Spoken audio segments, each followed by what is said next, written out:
Hello, everybody, and welcome to episode 3 of AI Inside, weekly show where we take a look at some of the cascading things happening in the world of artificial intelligence. It's me, Jason Howell, joined as always, week after week, by Jeff Jarvis. Good to see you, Jeff. Boss. Good to see you. Good to see you too. Episode 3, that means, I had this on loop. That must mean that we're like on a roll. That must mean that we have a process down and we know what we're doing if we're 3 episodes in. Jason, you are Mr. Process, as I've learned. I try. Oh boy, sometimes, you know what I realize about myself? I can follow a process, but creating a process from scratch is really challenging. I don't do process at all. Okay. Cool. Well, I got you covered then. Real quick, before we get into the meat of this episode, and we have a great episode coming up for you, just want to say thank you to everybody who have given us some reviews. We do have some reviews popping up in Apple Podcasts. It really helps us out. So if you haven't done that yet and you're liking the show, please head over to Apple Podcasts and post a review. We would appreciate it. And then, of course, if you want to support us directly, of course you can. We would not stop you. In fact, we encourage you to do that if you like. Patreon.com/AI Inside Show is how you can support this show directly, and you get some perks as well when you do that. So thank you so much for considering. And with that out of the way, I'm going to throw it over to you, Jeff, because you're going to do the introduction today.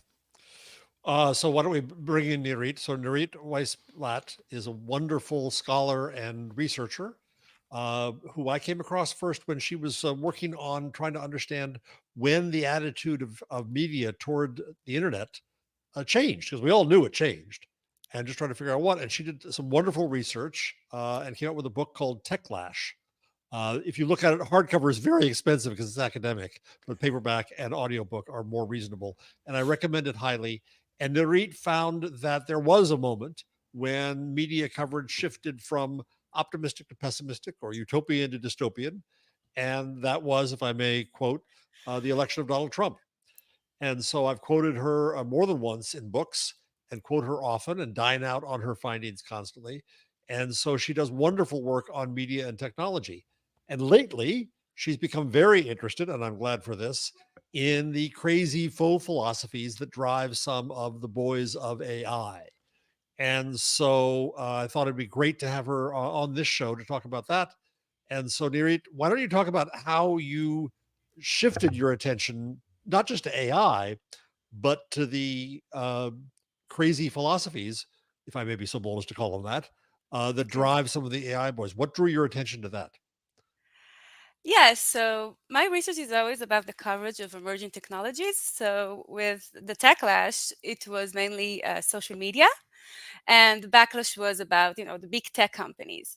And following the framing of like the news about technology, I was like amazed by the AI panic that we're seeing starting at 2023. It's like it was like gradually, but then suddenly AI panic was everywhere, right? We had the open letters, and we had Eliezer Yudkowsky saying on Time Magazine, we need to bomb data centers. Like, we have this really batshit crazy pieces about human extinction. And looking at how it went like from this fringe thing to mainstream and mainstream media, which is what I analyze, I was just fascinated about how did we get here? And this is why I dived into like the ideologies, the funding, and everything's behind it. And so you found that people were claiming doom and gloom with AI, and tried to dig into that. What did you find in terms of how that message was spread? Because you're also, I should say, Nirit is a scholar not only of media, but also particularly of public relations and thus messaging. How did you find that message was spreading? Okay, that was fascinating because I'm looking at like the framing and the themes, and people started to talk about AI everywhere, like this godlike AI, super intelligent AI, out of control AI, Skynet-like AI, like all those terms. And all the science fiction stuff. Yeah. And not just AI systems or.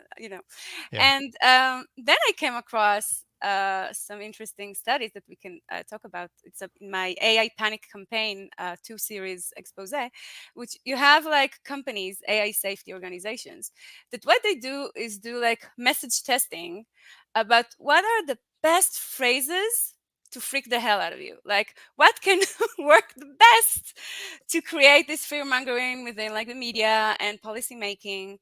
And they were really trying like to perfect the existential risk messages to target audiences. So they actually checked it's like age group and gender, education, Republican versus Democrat. So it's not like out of the blue. They're actually checking the quality of the messages. And the aim is like twofold. One, how concerned you are if you succeed in like raising your worries. And second, how much are you convinced that AI needs strict regulation? We need to pause AI or stop AI. I suppose we should start. So, in when Jason and I were workshopping this program in the Twit Network, we had on Emil Torres, who's a great scholar of all this stuff.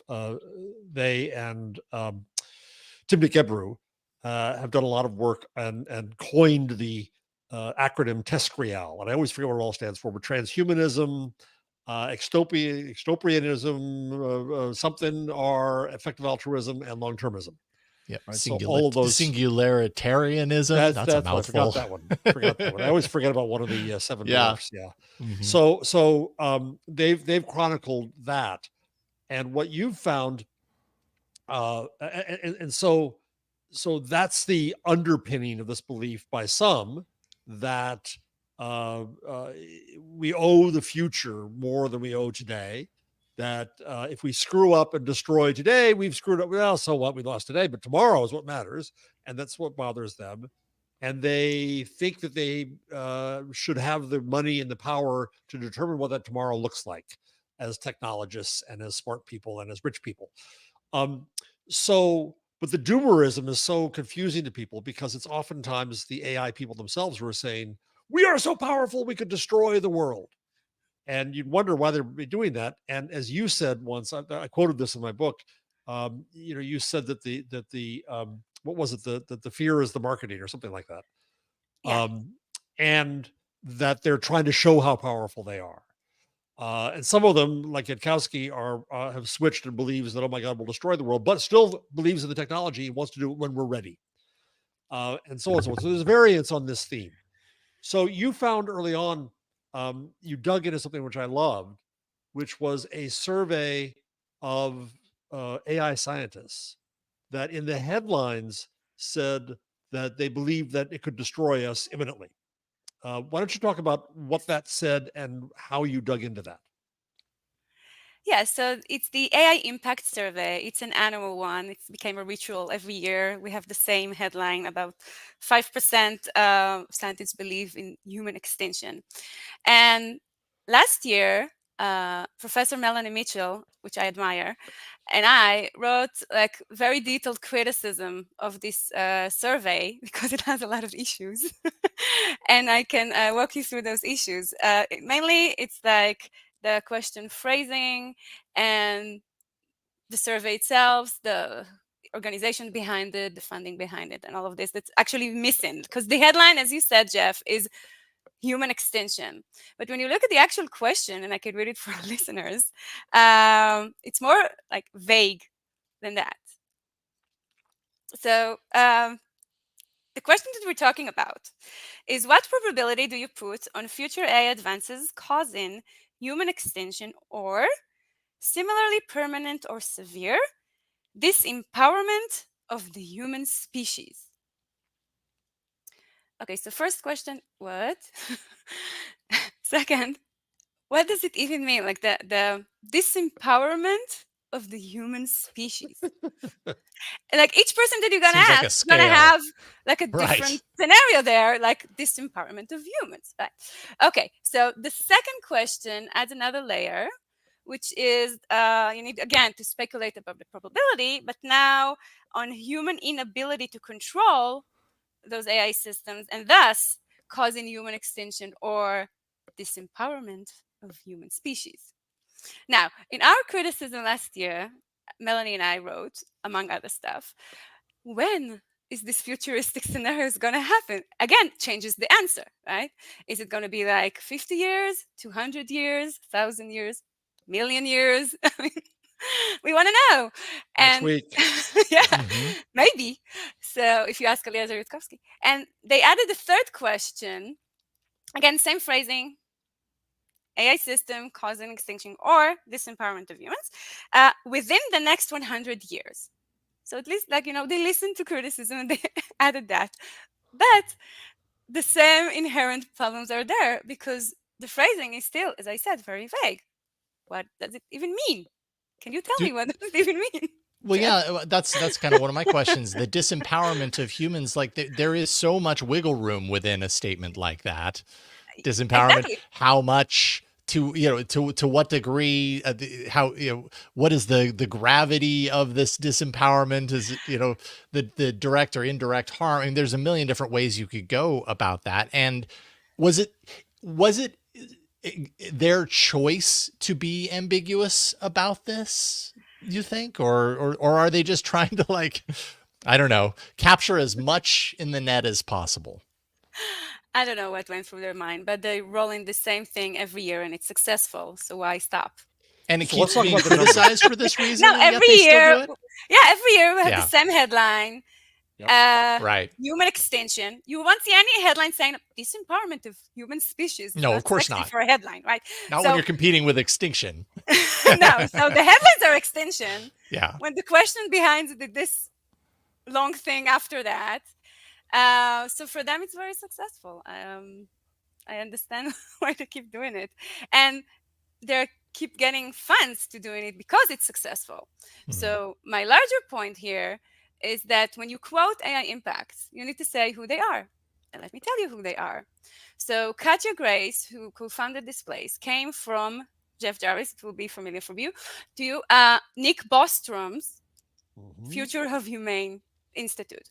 And then she moved to MIRI, Machine Intelligence Research Institute at Berkeley, being next to Eliezer Yudkowsky, which we mentioned. And she and 4 other guys are the entire organization of AI Impacts. And they got from Effective Altruism organizations $2.5 million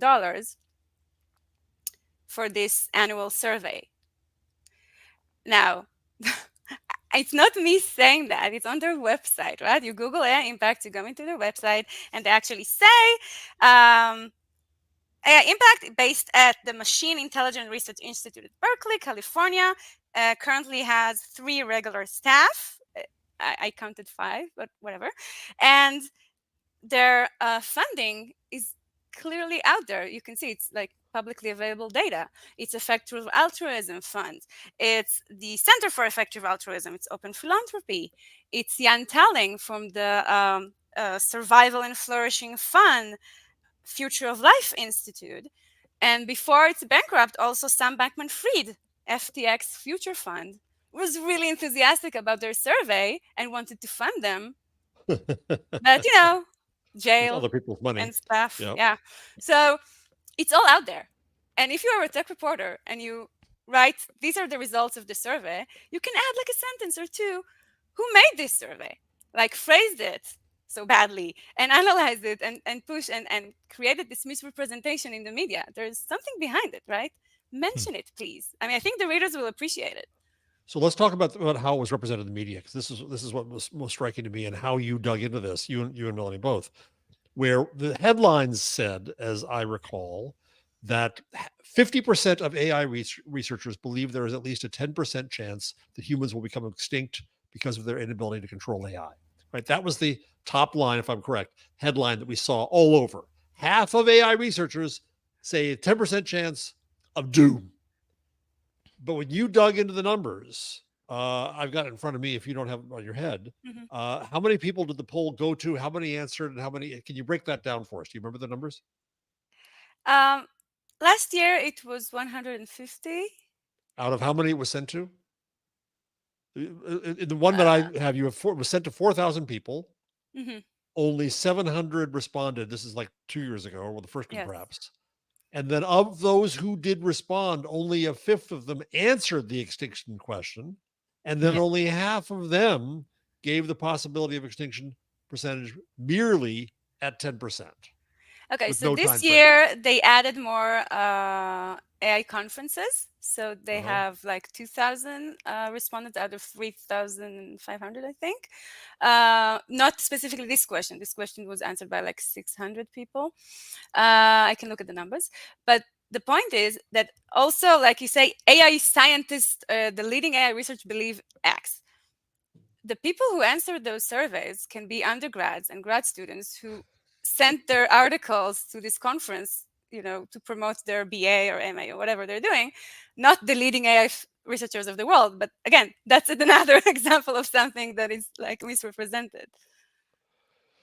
Right. So you put this together before we go to the next stage here, is that there are people who have a self-interest. Nick Bostrom is from Oxford, and he's the kind of philosopher king of Yes. TestGreal.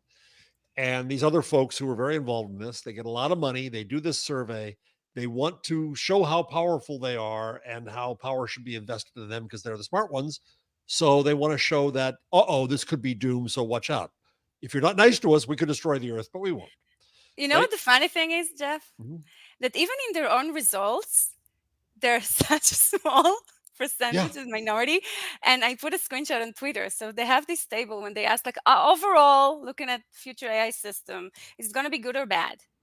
And the 5 options is extremely good, on balance good, neutral, on balance bad, or extremely bad. Now, extremely bad doesn't have to be extinction, right? But bad. And it's 5%. Okay, great. Now look at the others. So on balance good, like 30. Okay, and if you add everything, like the positive is much like higher numbers than the negative. The headline should be more than 95% are not doomers.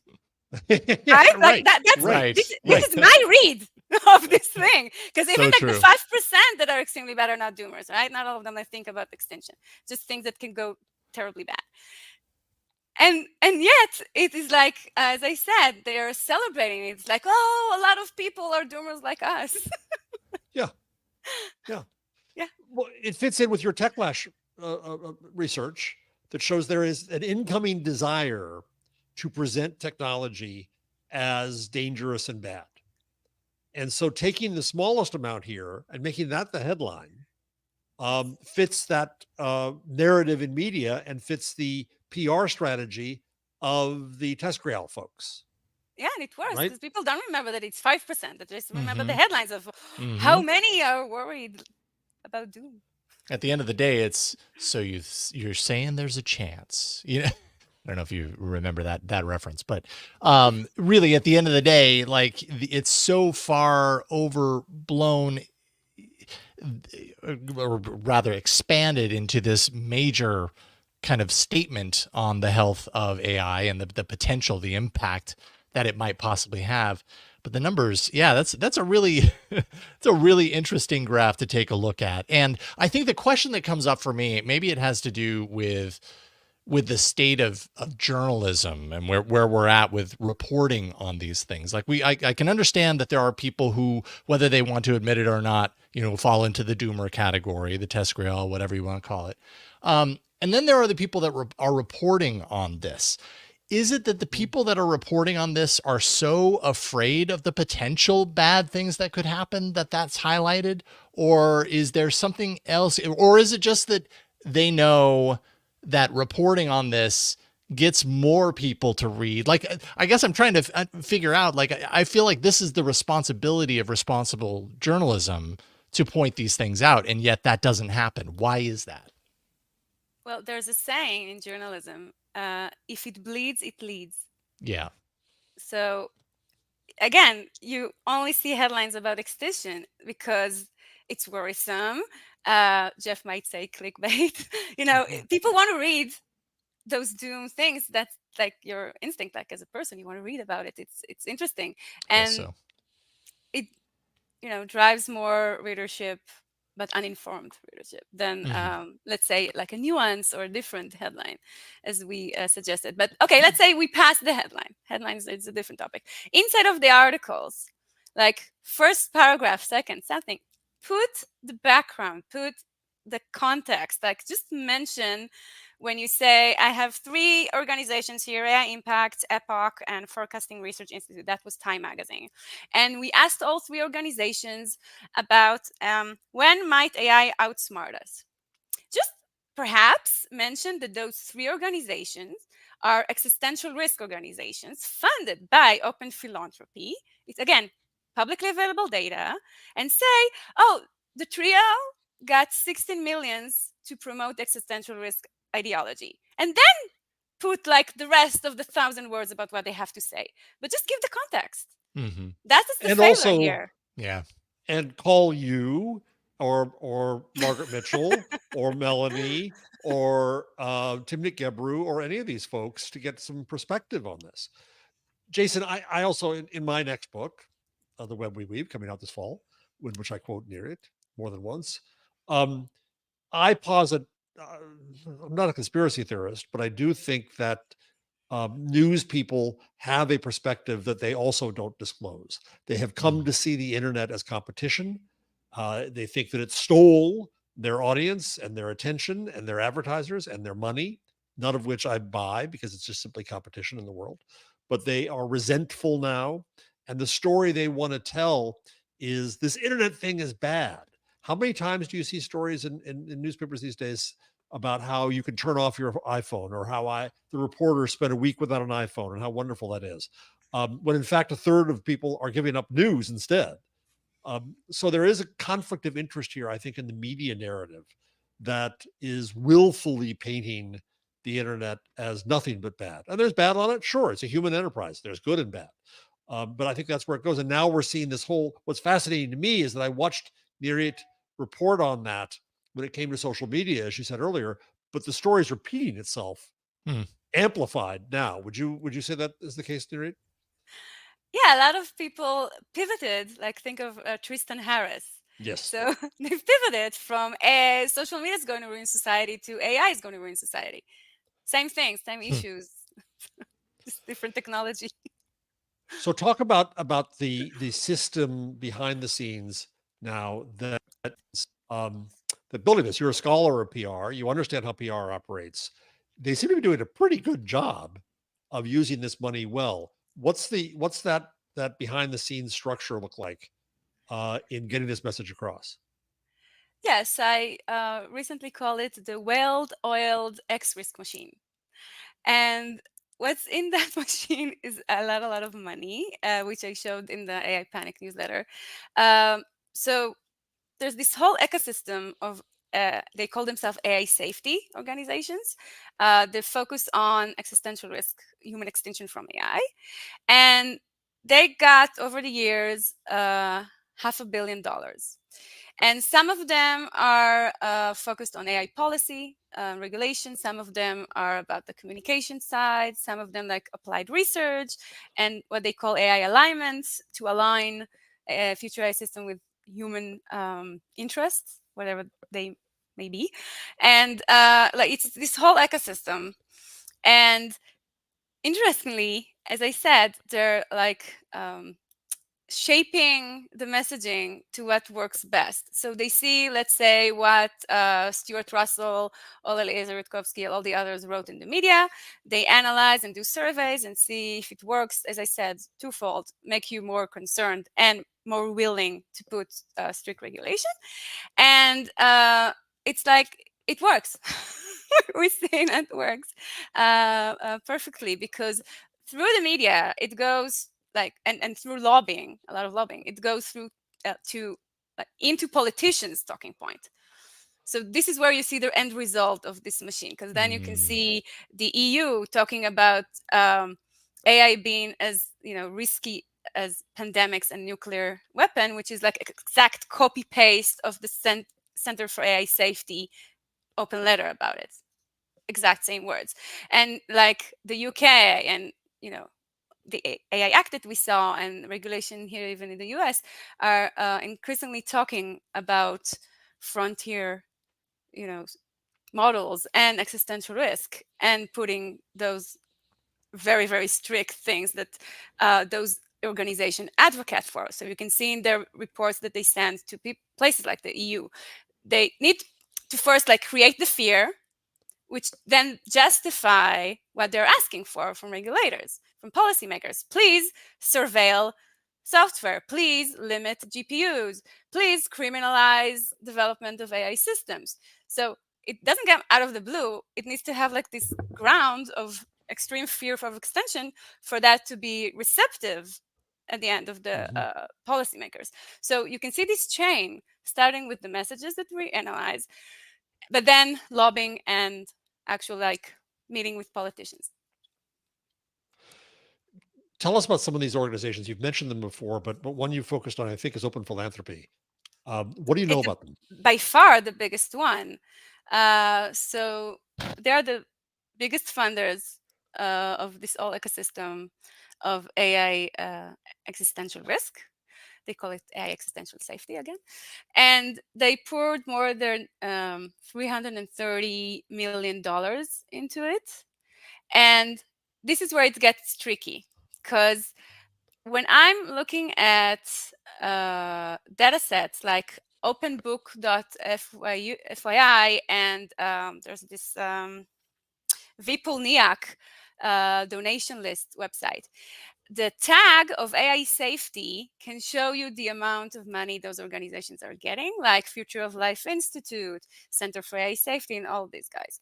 But some of the donations go to, let's say, Future of Life Institute, but the tagline is long-termism or something else. But it's still money that pours into those organizations. So saying that if you like add 1 + 1 + 1 = 3, it's 500 million, it's the modest estimation here. Wow. Okay, because it's much, much bigger than that, but it's Right. like different tag like line and things like that. And someone in the name of, I think I wrote it down here. Yes, Brendan McCord published that a higher valuation of 883 million from Open That Philanthropy, that Open Effective Philanthropy has spent. Ventures, and with Wow. Effective Ventures, there's the Effective Altruism Fund and Ventures that they also invest Wow. a lot. And you have also, as I said, Jan Tallin's Survival and Flourishing Fund, and you have the Long-Term Fund and LTF. So a lot of funders.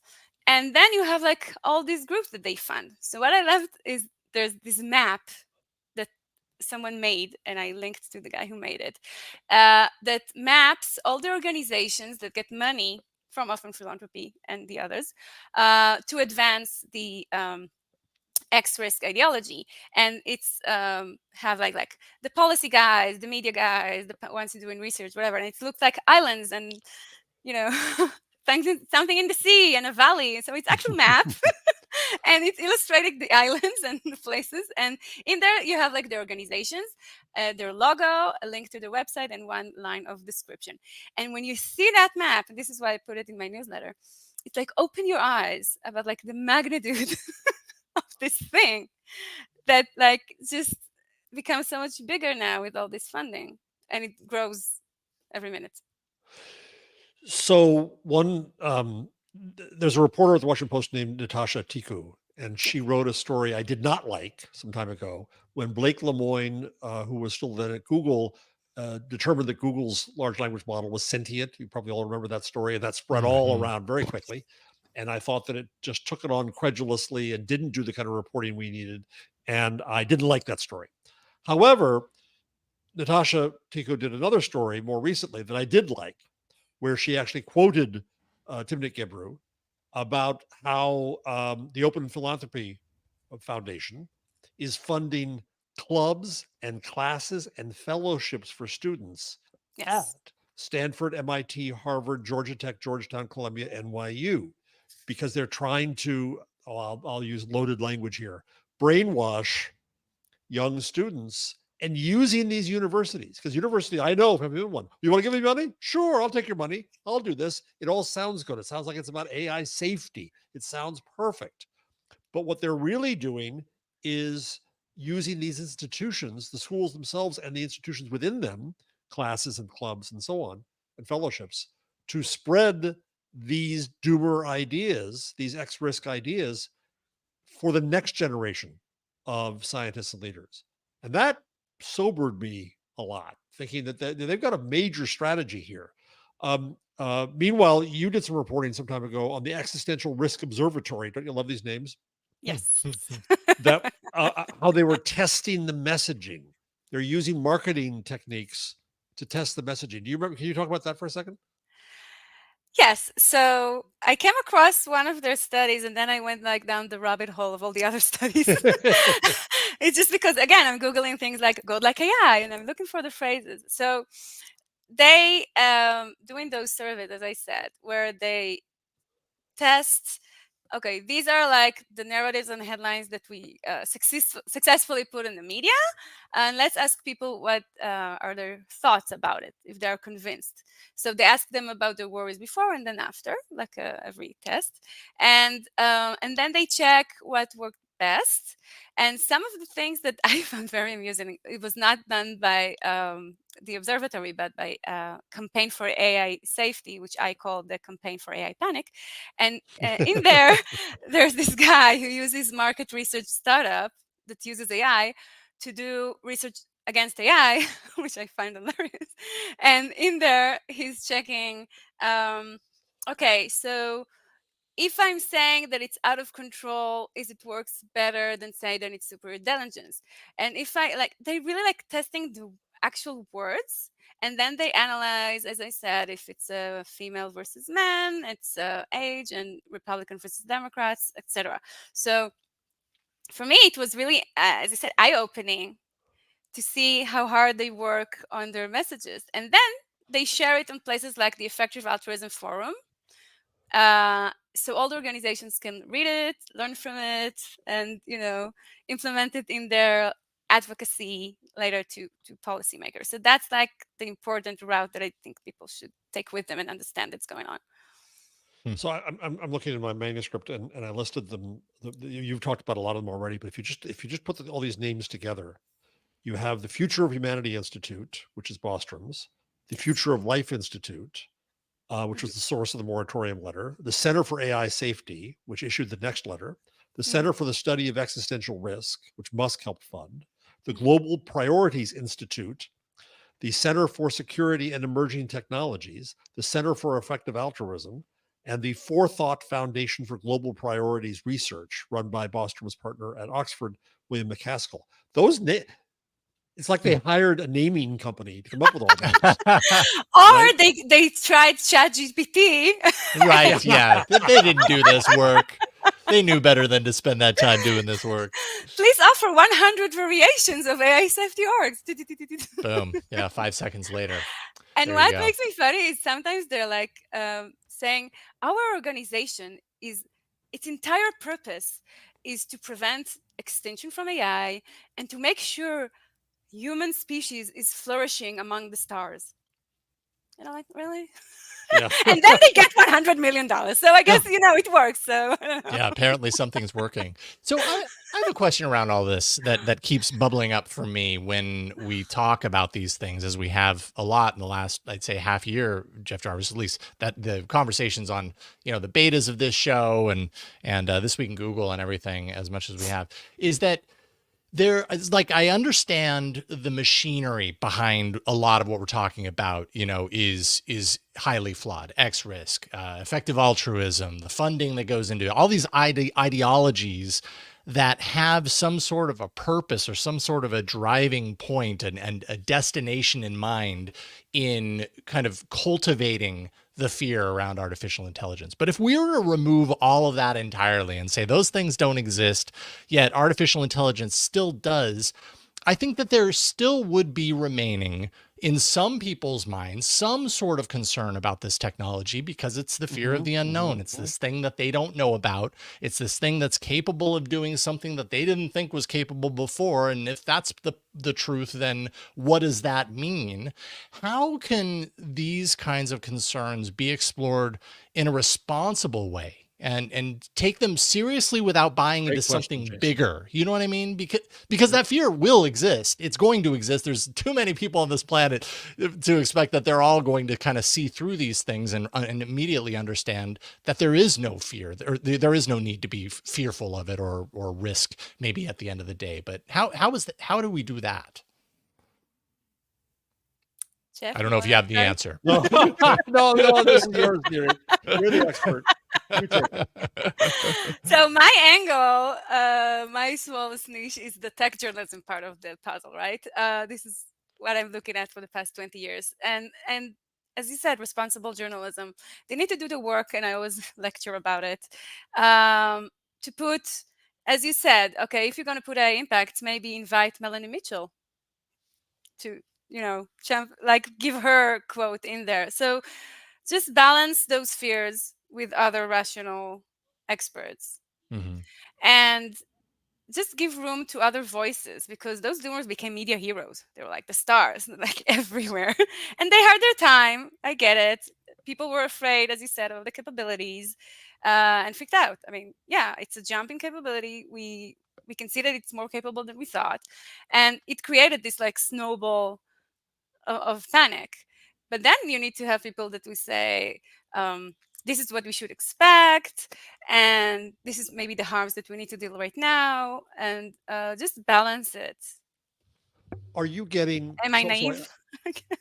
No. You're hopeful. Hopeful. Are you getting? I've sent reporters to you. I don't know that I end up calling you, and I also tell them to call Margaret Mitchell and Emily Bender and Timothy Gebro and so on. But I so rarely see them quoted. I tend to only see quoted in news coverage the AI boys themselves, the same people who are promulgating this. Have you seen any progress? Are there any tech reporters you think are doing a good job of trying to balance this, of trying to dig below the obvious surface of this messaging? Oh, of course. There is hope. There's always hope. Okay, so there's Chris Stalker Walker, that is the most productive tech reporter in the planet. He's a freelancer, so he publishes every day all over the place, and he's doing a balanced work. There's Sharon Goldman in VentureBeat, that really like examine different angles, like people from the AI community, and interview them in a very thoughtful pieces. Will at Wired. I can name, like, there are good AI reporters out there, definitely. Some of them I interviewed for my next book, by the way. And tell us about that next book, if you would. Oh, so as Jeff mentioned, the Techlash demonstrated how the reputation of tech industry can rise and then fall. And my point is that it can also happen to the ideologies. And what's interesting to me is the effective altruism and existential risk ideology, and how it is like rise to power. We can see it. As you said, academia, media, policymaking rose to power. But it can fall, and it, I think, will fall. And that will be an interesting story to tell. So again, maybe it's me optimistic here, but I can see a backlash coming, because as Spider-Man fans know, with great power comes great responsibility. And also with great power and influence, it will be like more scrutiny that you're going to face, right? So people now, more and more people realize like the magnitude of this movement, the funding, and like the influence campaign that's going on there, operation, you may say. And sunlight is the best disinfectant, and I think people will gradually understand what we're dealing with, and there's going to be a backlash, and hopefully with some reckoning about how we let them be so influential in the first place. Right? We're not there, but it will happen, and book takes time to write. So I'm collecting all the materials about the rise, and hopefully by the time the book is out, there's also the fall. That's optimistic. I'm optimistic, girl. do you we need to let you go in a minute here, but let me ask you an unfair question. Do you think that the people at OpenAI and Anthropic, let's say, which are both involved very much in these ways of thinking, are I don't know how to phrase it, stupidly good guys or bad guys, or responsible or irresponsible, or headed the right direction or the wrong direction? those are two different companies. Anthropic is heavily inside effective altruism and doomerism all over. OpenAI is more complex and nuanced. Yeah, it is these days. Yeah. As we saw from Yes. the board firing of Sam Altman and all the drama there. I think at the end, if you give like so much power in their hands, they're gonna do good things and crazy things. And we Uh-huh. see some of this and some of that. And you need to speak truth to power and hold power to account. And we need to look at them as those powerful systems that are just doing whatever they want and talk about doom because this is what they believe. And we just need to like highlight those stuff, criticize them, look at everything in a critical eye. That's the only thing I'm requesting, I guess. You're asking for journalism. Yeah. Journalism I scholar. don't know what can about I that. say? That's what I Whoa, do. whoa, whoa, whoa. That's crazy talk. Asking for journalism. Let's tamper it down a little bit. No, I think the work that you're doing is tremendous. And I didn't mean to I didn't mean to ask a question that might get a little uncomfortable there a little bit earlier. But I think it's important because you know people want to know that their thoughts and their feelings and all that when it comes to things they don't understand are being respected. And some people will be afraid of this regardless of how good the journalism is around it. There's not a whole lot we can do about that. I think, Jason, the word you just used is so important, is respect. Yeah. It's about respecting the public to be able to inform them so they can make their own decisions about how nervous they are or whom they trust or don't trust. But a lot of this coverage is dumbed down to the extreme of not letting people think that they're going to think for themselves about this stuff. Mm-hmm. So if you can hold up my cover of Techlash book again, I'll that's my happily entire hear it. thesis. The pendulum swing. So we only have the extremes and not a lot of middle ground, unfortunately. Yeah. Well, you're doing, as I second Jason, you're doing just great work here, and I'm ever your fan and follower. What's your Dr. Techlash is your Twitter handle? Yes. Where do you what platform are you using mostly these days for social? Twitter. Still Twitter? Yeah. Okay. Because people are there. Depressingly. So follow Dr. Techlash, retweet her great work, because it is important to get this message out to other technology people and journalists as well. And I'm really glad you do the work you do, Nirit. Yeah. Thank you so much. I love you guys. Agreed. Thank you. Thank you. AIPanic.news is the newsletter as well for people to check out the writing that you're doing around this. Nirit, thank you for spending time with us today. It was great to see you again. My pleasure. We'll certainly have more opportunities in the future to bring you back. So I'll see you around the dystopia. That's right. We'll try not to get too deep into the hole of dystopia in the meantime. It will not get extinct by then. Right. Yeah, exactly.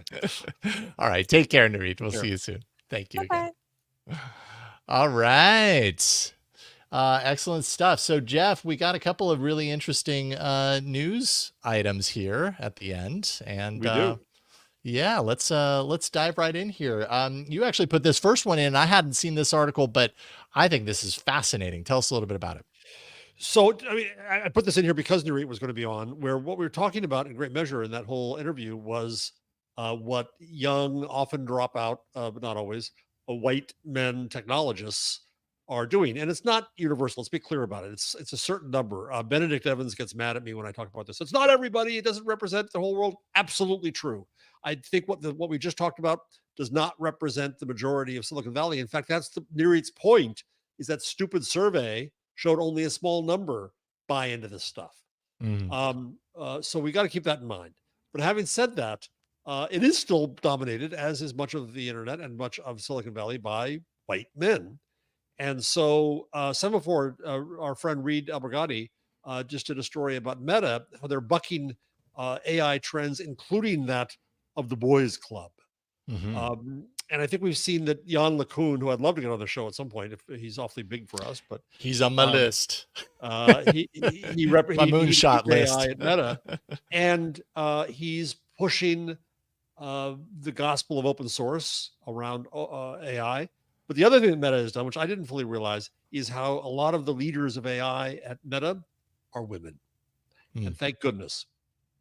That's what we need. The people I quote all the time who are criticizing um, and watching and giving accountability to AI are women: Timnit Gebru, Emily Bender, Margaret Mitchell, Nirit Weiss-Blatt, and it's not coincidental, folks.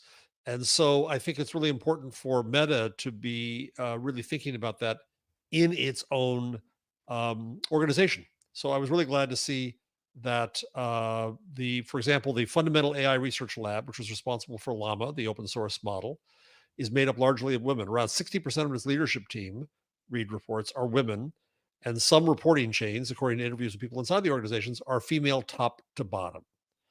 And you can complain about Meta, you can complain about Zuckerberg, but when people do things right, I think it's worth pointing out and praising that.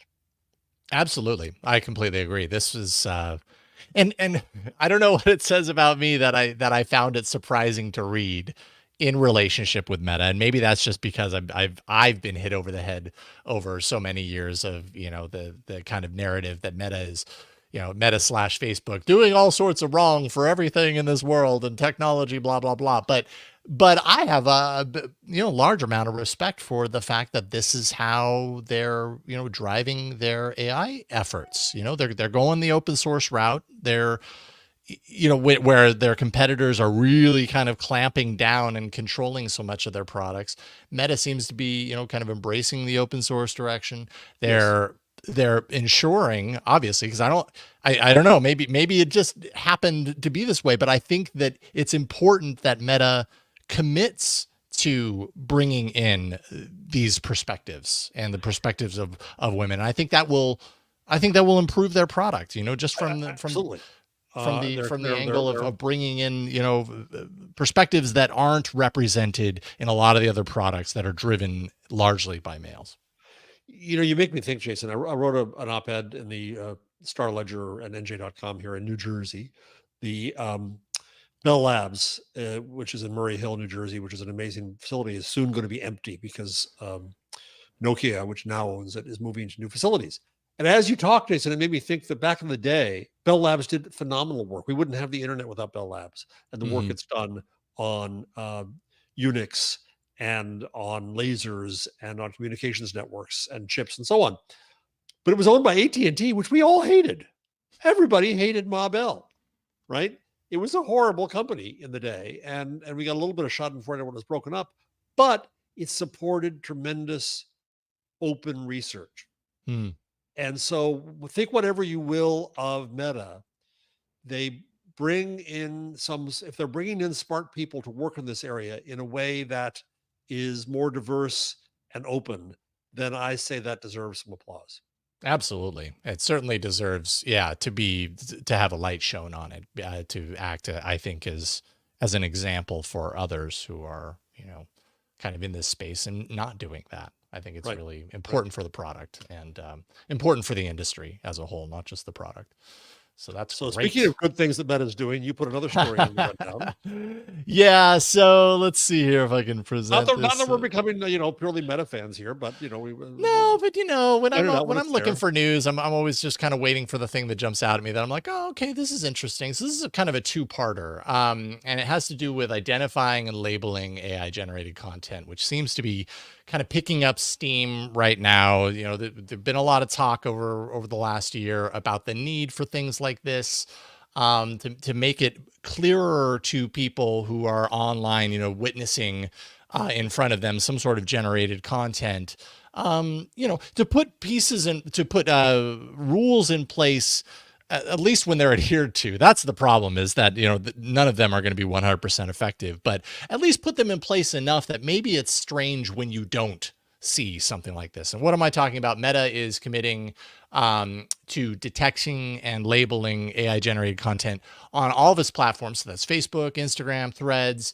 It had already begun labeling generative AI content that had used Meta's AI. And now the new news is that they're utilizing embedded metadata. They're following IPTC and C2PA standards and labeling kind of the provenance around digital media that's appearing on those platforms.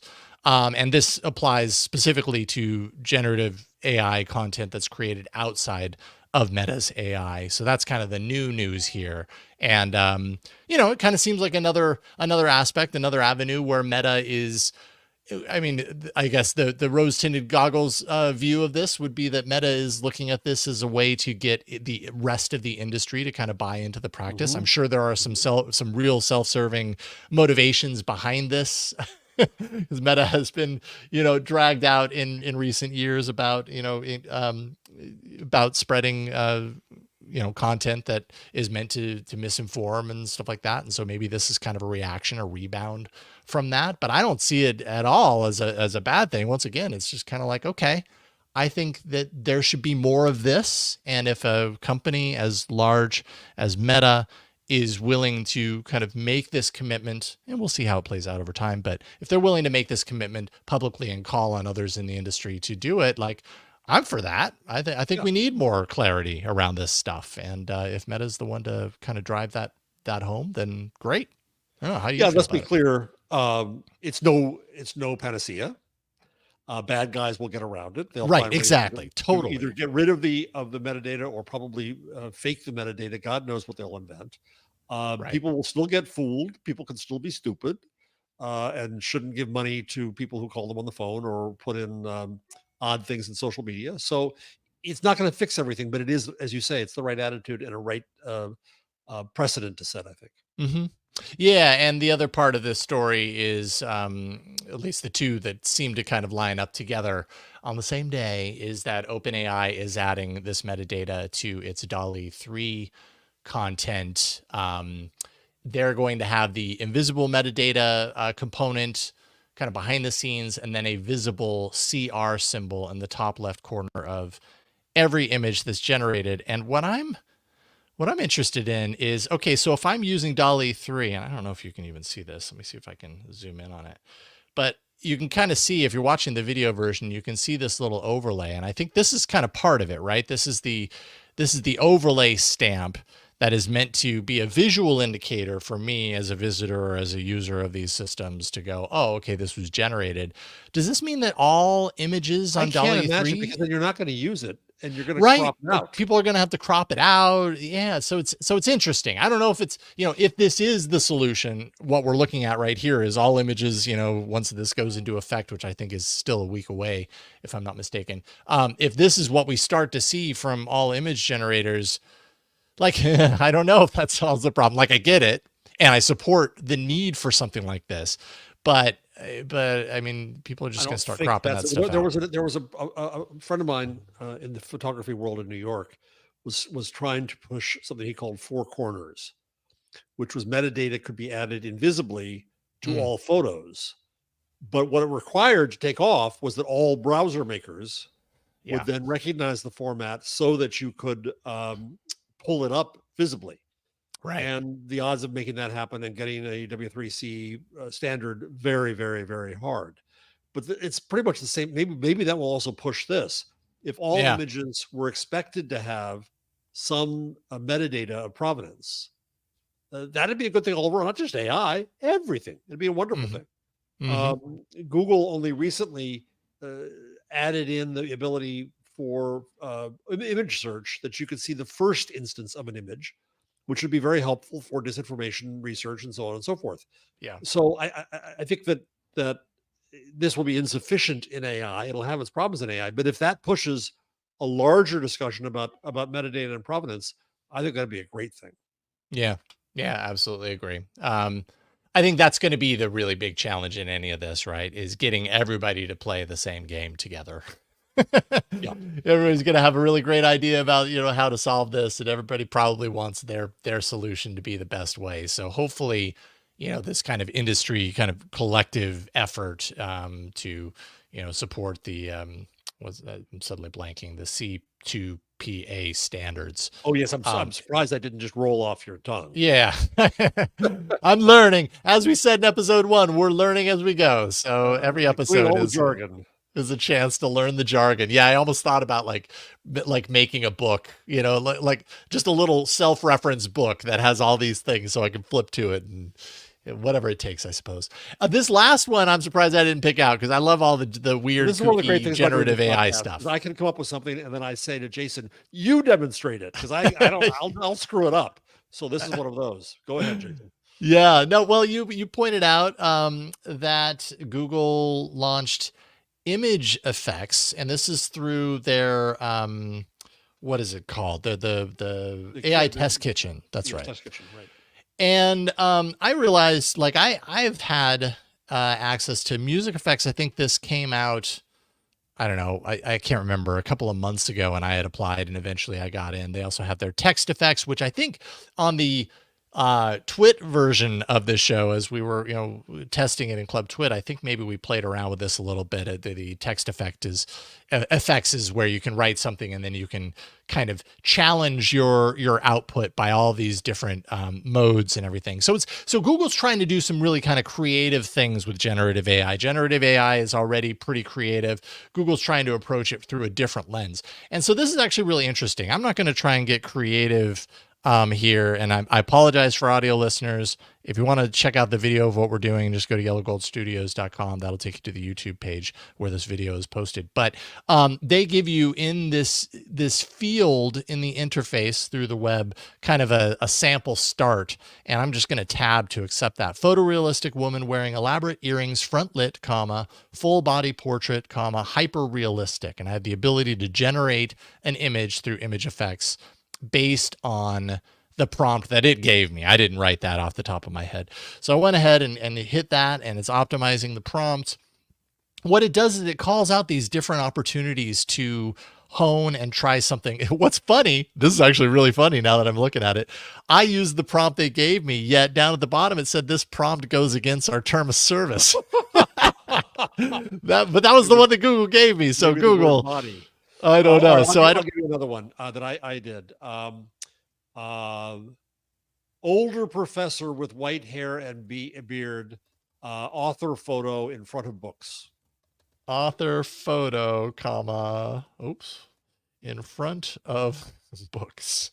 And it just comes back with a picture of Jeff Jarvis. No. Okay, well, hit generate, and let's see what it comes up with. It was pretty fast when I was testing it out earlier, but I can see that it doesn't hold on to the history.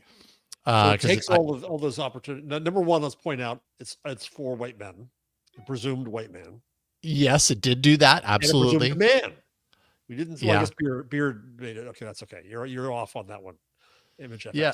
So now I can go over here and I could change professor to scientist or engineer or student. I could change white hair to red hair. Sure. It gives you kind of this ability to, a goatee. We'll see what we come up with here. And it'll be film, and we'll go ahead and generate. It gives you kind of like alternatives to play around with your prompt. So I think, part of the beauty of this is, prompt engineering or writing prompts is a skill in and of itself. It takes practice. It takes understanding. This is kind of an interesting way to kind of learn how you do it. Is this what you were looking for, Jeff? This redhead? I don't think so. I don't think so either.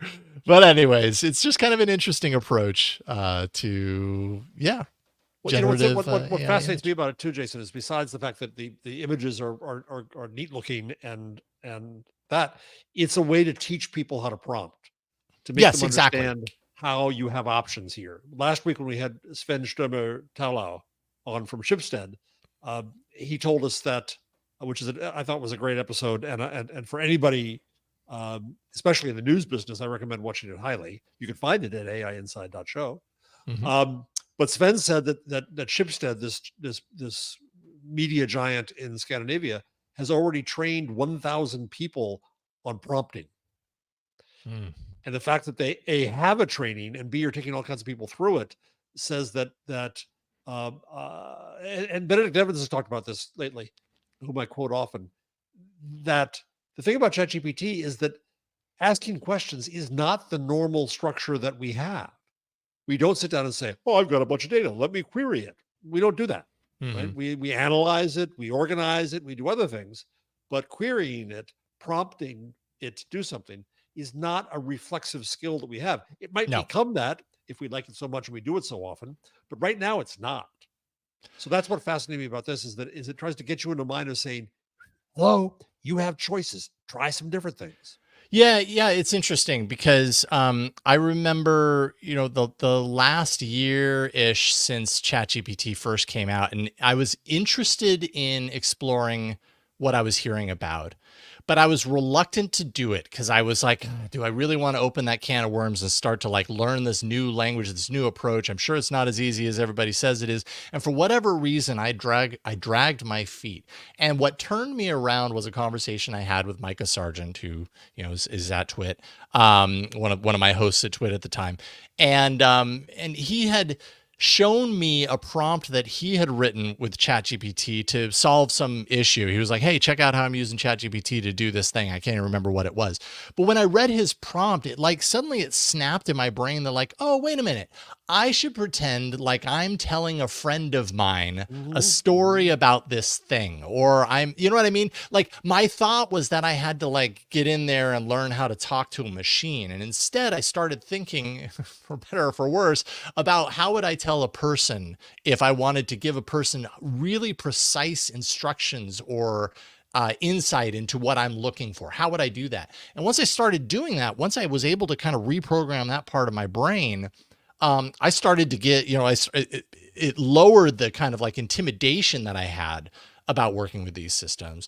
And it's really come to serve me well over the last year. And so I'm sure I'm not alone. I'm sure there are a lot of people that look at these things and still haven't even checked them out because they're like, I don't know, it just feels so new and overwhelming and like neat, but I don't know where to begin. And, it's just a matter of being presented with tools like this, where you go, oh, okay, now I kind of get it. I understand what's required, at least of this AI system. So yeah, I think it's a great way to learn how to do this thing that's probably here for the long haul. Yeah. So, and it also says that Google is catching up with image generative AI, which is interesting too. Yeah, these images do look good. Although I'm realizing, like, how do I get this thing away? I don't know how to get that thing away. So I've got this image here of a older student with red hair and goatee, blah blah blah blah. All I can do is copy the image, but I want to like open it in a new browser. Is there any way to do that? I don't even know how to do that. So I'll have to learn. I'll have to play around with it. Is there did I miss a download button? Oh, I guess it's down here. Yeah. Okay, I missed the download button at the very bottom. There we go. Okay, so then I could open that. The share options it gives you, Jason. And I don't think you can see this because it opened up in a window. Share options. Let's see here. Share. Oh, I see. The download button. I have to share this tab instead. There we go. Okay, so copy share link. I can remix it. Oh, okay. What does this button do? Okay. There's some interesting aspects to this that I'm going to have to dive into. Copy share link. This is just copy. It says copy to clipboard. Only users in country AITK is available in, will be able to view this. Okay, so if I then go to a new tab and paste that in, then it takes me to that image. Okay, interesting. Yeah, it's an interesting approach. Things don't necessarily work the way I'm used to with some other image generators, but you know what? That'll just take a little bit of extra familiarity time. Yeah. I'm not afraid of that. Not anymore anyways.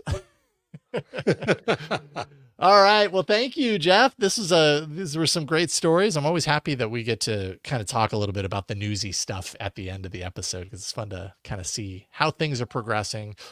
Always really enjoy talking with people on the show. So far, we have been blessed with amazing guests. Nirit Weiss-Blatt, AIPanic.news to check out Nirit's work. And I'm sure we'll have her back in the future. She is awesome. Jeff, what do you want to leave people with? What do you want to plug? Nothing much. I'm going to be Friday in Scranton at the University of Scranton, the Skimmel Forum, talking about what happens in that town after a hedge fund bought their newspaper. So if you happen to be around Scranton, if you're in the land of Dunder Mifflin and Joe Biden, but so I look at the directions and I get off on Joe Biden Freeway and then onto Biden Street. So you know where you are. Oh, wow. Yeah, no kidding. So I'm there Friday. So if you happen to be in the neighborhood, look up the Skimmel Forum at the University of Scranton and come on by. Excellent. And of course, Gutenberg.com. And my book magazine. Yes. And that's right. Magazine as well. Thank you so much for that, Jeff, and for hanging Thank out you. this week. Always good to see you. Yeah, I mean, as for me, yellowgoldstudios.com, that is a URL that will eventually point to my page, my website. Once I have it finished, I really have to get some things done on it before it's ready. But for right now, it points to the YouTube page, the YouTube channel, which is where AI Inside actually publishes if you want to watch the video version, also streams live there. But we do the show usually every Wednesday.